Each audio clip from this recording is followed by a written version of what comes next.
So, in last lecture, we were discussing about the criteria by which we can segment customers or audience or population into various groups और various segments. So हम क्या क्या use कर सकते हैं? Geographic criteria use कर सकते हैं। सपोज़ कि जो नॉर्थ इंडियंस है वो सेम टाइप के गारमेंट्स परचेस करते हैं, साउथ इंडियन सेम टाइप के गारमेंट्स परचेस करते हैं। डेमोग्राफिक वेरिएबल्स है जैसे एज, जेंडर, एजुकेशन, इनकम, इसके बेसिस पे भी बहुत सारे प्रोडक्ट्स लोग परचेस करते हैं। Suppose more educated educated people will like to purchase more sophisticated product, quality product, luxurious products. जिनके पास ज़्यादा इनकम होगा वो लोग ज़्यादा लग्जरियस अच्छा furniture, jewellery, car, real estate वगैरह परचेस करना चाहेंगे। वैसे ही कम इनकम वाले लोग फर्नीचर, ज्वेलरी, रियल एस्टेट या बैंकिंग, म्यूचुअल फंड में इन्वेस्ट नहीं करेंगे। वो लोग ज़्यादातर एजुकेशन में इन्वेस्ट करेंगे या फिर ग्रोसरी परचेस करेंगे, गारमेंट्स परचेस करेंगे और ज़रूरत की चीज़ें परचेस करेंगे। साइकोग्राफिक जो क्राइटेरिया है वो लाइफस्टाइल क्राइटेरिया, बिहेवियरल भी जो है depending on the responses to the stimuli. तो बिहेवियरल सेगमेंटेशन होता है कि आप कितना परचेस करना चाहते हैं, कैसे परचेस करना चाहते हैं, क्या परचेस करना चाहते हैं, किस लिए परचेस करना चाहते हैं, तो बिहेवियरल पैटर्न उसमें दिखता है। तो ये सब कुछ जो क्राइटेरिया है, geographical, demographical, psychographical and behavioural, these are the criteria for the segmentation. इसके बेसिस पे हम सेगमेंट बना सकते हैं। तो जैसे यहाँ पे आप देख रहे हो स्लाइड्स में जियोग्राफिकल रीजन के हिसाब से जो नॉर्थ एरिया है, वेस्टर्न एरिया है, सदर्न एरिया है, ईस्टर्न एरिया है, north south, east west, south east, south west,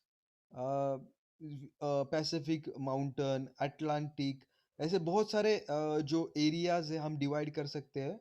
और ऐसा देखा गया है कि सिमिलर ज्योग्राफी में रहने वाले लोगों की नीड्स, वांट सिमिलर रहती है, तो ये एक अच्छा क्राइटेरिया है लोगों को सेगमेंट करने के लिए। नेक्स्ट इज सिटी और मेट्रो साइज। तो जैसे मेट्रो का सपोज जैसे दिल्ली है, मुंबई है, चेन्नई है, बैंगलोर है, कोलकाता है, इनके पॉपुलेशन करोड्स में है।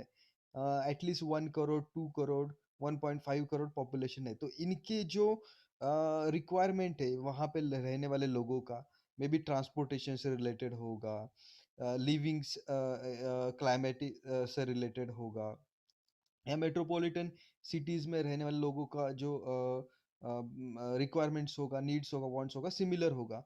तो सिटी एरिया, मेट्रो एरिया के साइज़ पे भी हम डिवाइड कर सकते हैं, ग्रुप कर सकते हैं, सेगमेंट कर सकते हैं कस्टमर्स को। जो टायर 1, 2, 3, 4, 5 सिटीज़ है, उनके नीड्स, वांट्स एंड रिक्वायरमेंट्स अलग रहेंगे। उनका बिहेवियरल पैटर्न, परचेज़ पैटर्न अलग रहेगा। Density urban, rural, semi urban, तो उसके हिसाब से भी हम ग्रुप कर सकते हैं, सेगमेंट कर सकते हैं। क्लाइमेट, नॉर्दर्न क्लाइमेट अगर आप देखोगे ठंडा है, सदर्न क्लाइमेट आप देखोगे थोड़ा बहुत वार्म है, टेम्परेचर ज़्यादा रहता है। नॉर्दर्न एरिया में हिमालय होने की वजह से टेम्परेचर कूल रहता है, चिल रहता है। सदर्न एरिया में थोड़ा-सा हीट वेव ज़्यादा रहता है। डेमोग्राफिक एज, तो एज के हिसाब से भी हमारे प्रोडक्ट्स चेंज होते हैं, रिक्वायरमेंट चेंज होते हैं। जो कम एज के हैं, जो किड्स है, वो टॉयज़ ज़्यादा पसंद करेंगे। जो मिडल एज्ड है, वो लोग हेल्थ ओरिएंटेड प्रोडक्ट्स ज़्यादा परचेज़ करेंगे, या फूड सप्लीमेंट ज़्यादा लेंगे। और जो अ ओल्ड एज पीपल है वो फूड कम लेंगे, न्यूट्रिशियस लेंगे, particular type of foods they will consume, क्योंकि उनके उनको बहुत सारे डिसीजेस भी हो सकते हैं, डायबिटीज़ या कार्डियोवास्कुलर डिसीजेस। तो उसके हिसाब से अपने प्रोफाइल के हिसाब से वो फूड प्रोडक्ट्स या ज़रूरत की चीज़ें परचेज़ करेंगे। फैमिली साइज़, जिसका जो फैमिली साइज़ ज़्यादा है उनके प्रोडक्ट्स अलग रहेंगे, जो फैमिली साइज़ कम है वो लोग अलग टाइप के प्रोडक्ट्स परचेज़ करेंगे। Then family life life cycle के हिसाब से भी आप कस्टमर को ग्रुप कर सकते हैं। जैसे यंग हो गया, सिंगल हो गया, या यंग सिंगल हो गया, यंग मैरिड हो गया, नो चिल्ड्रन वाले ग्रुप हो सकते हैं, यंग मैरिड हो सकते हैं, यंगेस्ट चाइल्ड अंडर 6 एक ग्रुप हो सकता है, यंग मैरिड यंगेस्ट चाइल्ड 6 और ओल्डर, ये एक ग्रुप हो सकता है। तो ऐसे बहुत सारे ग्रुप आप प्रिपेयर कर सकते हैं depending on family life cycle. Gender male female के हिसाब से अलग-अलग ग्रुप कर सकते हैं, अलग-अलग नीड और रिक्वायरमेंट्स उनके रह सकते हैं। इनकम के हिसाब से भी जो ज़्यादा इनकम होगा वो ज़्यादा स्पेंड करेगा, लग्ज़रियस प्रोडक्ट परचेज़ करेगा। तो इनकम के हिसाब से भी आपके ग्रुप्स अलग रहेंगे, प्रोडक्ट्स अलग रहेंगे। ऑक्यूपेशन के हिसाब से, प्रोफ़ेशन के हिसाब से भी लोग अपने प्रोडक्ट्स परचेज़ करते हैं। Unemployed, housewife, students, retired people, farmers, इन सब के जो प्रोडक्ट्स प्रेफर्ड प्रोडक्ट्स रहेंगे, अलग रहेंगे और ये groups similar kind of behaviour आपको दिखाएँगे। एजुकेशन के हिसाब से भी आप ग्रुप कर सकते हैं, रिलीजन के हिसाब से भी आप ग्रुप कर सकते हैं। हिंदू, मुस्लिम, ज्यू, देन क्रिश्चियन, इनके रिक्वायरमेंट, कुछ-कुछ रिक्वायरमेंट्स अलग रहेंगे प्रोडक्ट्स के।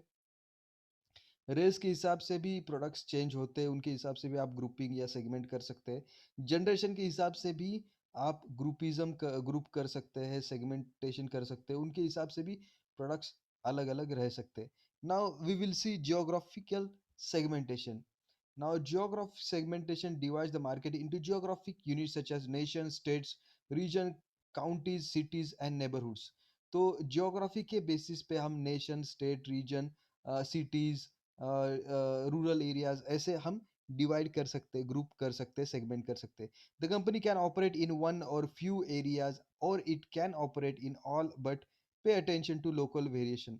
तो आप कंपनी डिसाइड कर सकता है कि फ्यू इंडिया के फ्यू एरियाज में, रूरल एरियाज में हम टारगेट करेंगे, या सेमी अर्बन एरियाज में हम टारगेट करेंगे, या अर्बन एरियाज में हम टारगेट करेंगे, या फिर फ्यू सिलेक्टेड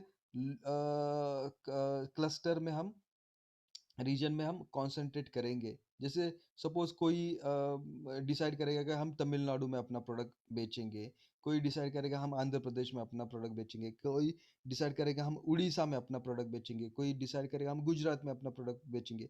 तो इट डिपेंड्स ऑन ज्योग्राफी की जो ग्रुप और जो ज्योग्राफी उनको सूट करता है.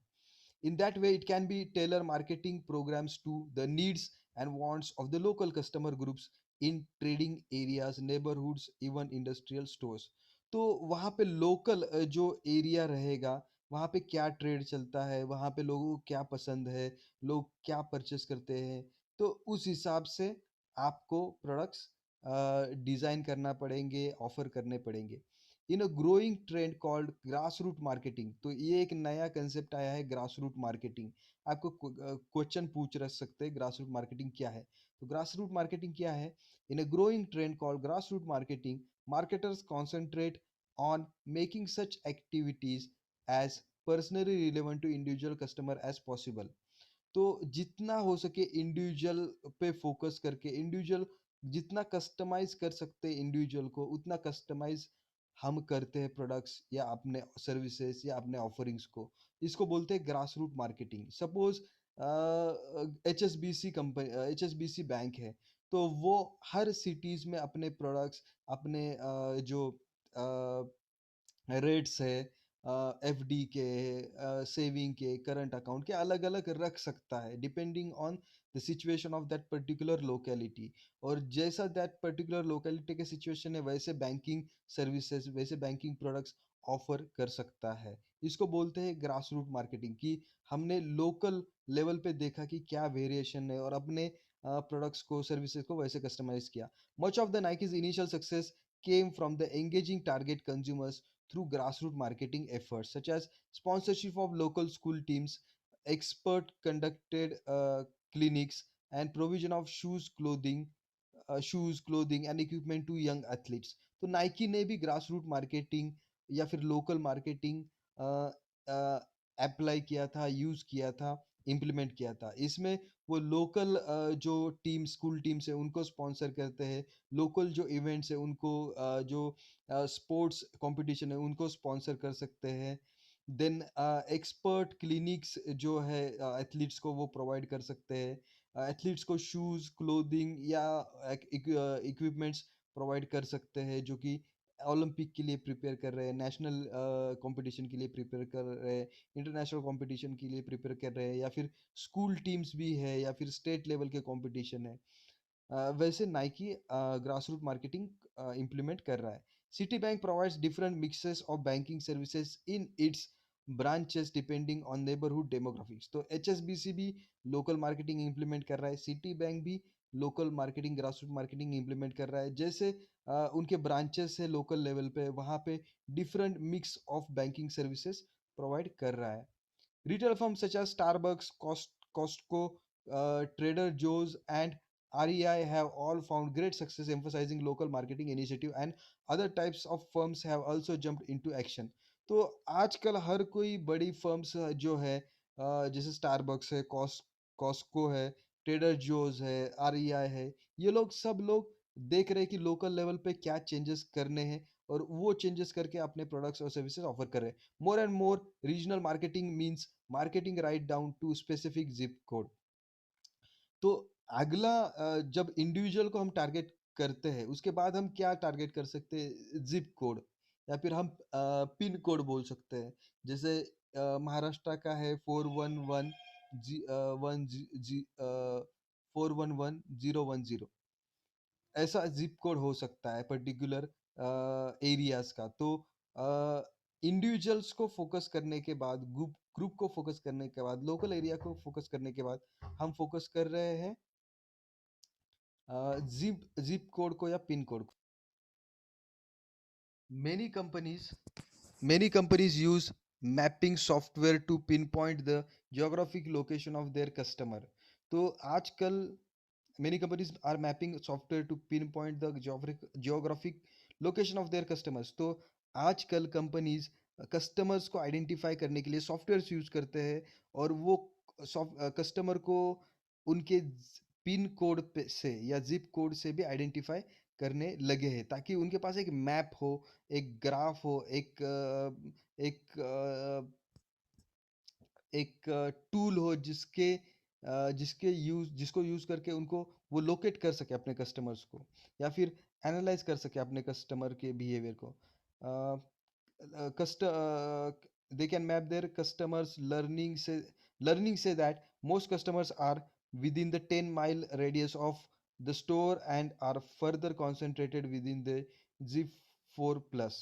तो ये देखा गया है कि जहाँ पे स्टोर होता है उसी के 10 माइल रेडियस में उनके मोस्ट ऑफ द कस्टमर्स रहते हैं। By mapping the dense densest areas मतलब जहाँ पे सबसे ज़्यादा पॉपुलेशन उनके कस्टमर्स का है, the retailer can rely on the customer cloning assuming that the best prospects live where most of the customers already come from. तो मैप करके हमको ये पता चल सकता है, रिटेलर को पता चल सकता है कि जहाँ से मेरे मैक्सिमम कस्टमर्स आ रहे हैं वहीं से और ज़्यादा कस्टमर आने के चांसेस है। Some approaches combine geographic data with demographic data to yield even richer description of the consumers and neighborhoods। तो कुछ मार्केटर्स या कुछ रिटेलर्स क्या करते हैं कि ज्योग्राफी के साथ डेमोग्राफिक फैक्टर्स भी क्लब टुगेदर करते हैं या geographical criteria plus demographic criteria use करके अपने कस्टमर को आइडेंटिफाई कर सकते हैं।